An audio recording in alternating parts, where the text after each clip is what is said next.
জাতীয় দল তো অবশ্যই, অ্যাকচুয়ালি আমার খেলা বিষয়ে তেমন কোনো আইডিয়া নেই। তো ও যেখানেই খেলুক, ও মাঠে খেলুক, যেখানেই খেলুক না কেন, বাট খেলুক। He is such a nice person.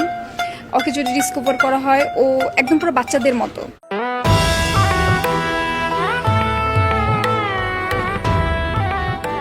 ওটাকে দেখে কেউ বাচ্চা বলবে? যে কোনো দিন বাচ্চার বাবা হয়ে যাবে। এহে রহা নেই যাতা। আর ও যখন 6-4 মারবে তখন আমি জোরে জোরে হাত তালি দিব। I want to clap for him, I want to clap for him, I want to clap for him, I want to clap for him, I want to clap for him. মানে কি? তখন আমি জোরে জোরে হাত তালি দিব। আমি এটা চেষ্টা করবো।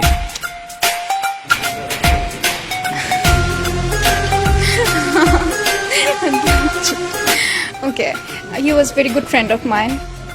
We're crystal clear. We are not guilt, so we are innocent. আমরা ক্লিয়ার দেখে এখানে আপনাদের এখন সবার সামনে বসে আমাদের অলরেডি আমাদের সবকিছু প্রুফগুলো আমরা শো করতেছি। আপনি তো সেলসেলায় বেচতে যাবেন।